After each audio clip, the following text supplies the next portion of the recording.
नमस्कार दोस्तों, आप सबका YouTube चैनल में बहुत बहुत स्वागत है। आज का मेरा टॉपिक है ननद भाभी के रिश्ते को मजबूत कैसे बनाएं। हर घर में ननद भाभी के रिश्ते में थोड़ी बहुत नोक झोंक होती है, लेकिन ननद भाभी के रिश्ते में खटास आने से जो भाभी है वो अपनी समझदारी के साथ रोक सकती है। जब भाभी और ननद दोनों मिलकर रसोई में काम करते हैं, इससे उनका रिश्ता मजबूत होता है। देखिए, काम करते समय एक दूसरे से बातें करनी चाहिए। मान लो काम करते हुए एक दूसरे से थोड़ी बहुत गलती हो जाती है तो एक दूसरे को कह दे। उनके बात का गुस्सा नहीं मनाना चाहिए, ना ननद को ना भाभी को।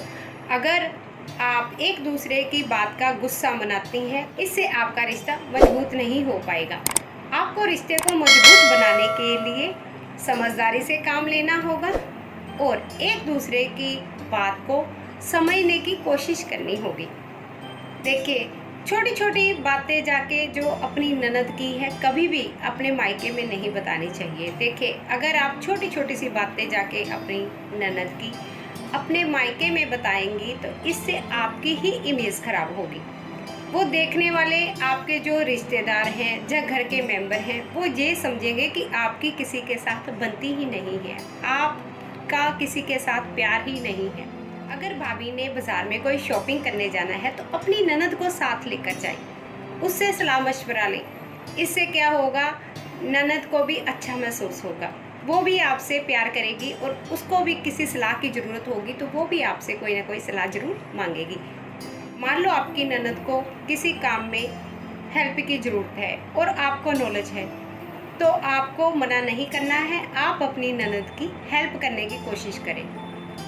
आपको अपनी ननद की छोटी छोटी सी बातें अपने पति को नहीं बतानी चाहिए, अपनी ननद की बुराई नहीं करनी चाहिए। अगर आप छोटी छोटी सी बातें अपनी ननद की अपने पति को बताती हैं, ऐसे हालात में आप अपने पति की नज़रों में गिर जाएंगे, क्योंकि वो अपनी बहन से भी प्यार करते हैं, वो उसको भी नहीं छोड़ सकते और आपको भी नहीं छोड़ सकते। आपको इसमें समझदारी से काम लेने की ज़रूरत है। आपको छोटी छोटी सी बातें अपने पति को अपनी ननद की नहीं बतानी है, क्योंकि ये छोटी छोटी सी जो बातें होती हैं वो आपके पति और ननद दोनों में मतभेद पैदा करेंगी। इससे क्या होगा, उनके बीच में दूरियां आएंगी और आपकी भी जो इमेज है वो भी खराब हो जाएगी। कई भाभियां क्या करती हैं, हाँ जी मेरे को ननद ने कुछ कह दिया, अब तो मैं चली मायके। ऐसा नहीं करना है आपको। छोटी सी बात हो गई है तो इसके लिए मायके जाने की ज़रूरत नहीं है। आप समझदारी से काम लीजिए। आपको कोई बात पसंद नहीं है तो आप आराम से उनसे बात कर सकते हैं, मेरे को ये बात अच्छी नहीं लगी है, तो आप उस प्रॉब्लम का हल कर सकती हैं, लेकिन मायके जाने की ज़रूरत नहीं है। इसमें आपको समझदारी दिखाने की ज़रूरत है। कभी कभी आप दोनों इकट्ठे घूमने के लिए भी जा सकती हैं, जैसे कि पिक्चर वगैरह देखनी है या किसी सहेली के जहाँ जाना है या किट्टी पार्टी में जाना है तो अपनी ननद को साथ लेकर जाएं। ऐसे में उनको भी अच्छा लगेगा, आपको भी अच्छा लगेगा।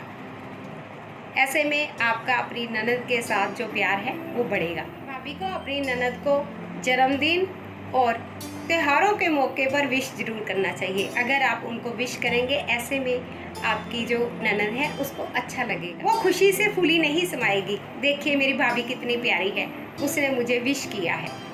वो भाग भाग के घर में सभी को बताएगी कि आपकी जो इज्जत है इस तरह से आपकी ननद की नज़रों में बढ़ जाएगी, बल्कि सास ससुर की नज़रों में भी आपकी इज्जत बढ़ जाएगी। वो भी आपको प्यार करेंगे अगर आप ननद के साथ प्यार के साथ रहेंगे। अगर आप ननद भाभी के रिश्ते में थोड़ी सी समझदारी दिखाएं तो आपका रिश्ता अपनी ननद के साथ मजबूत बनेगा और वो रिश्ता कभी नहीं टूटेगा।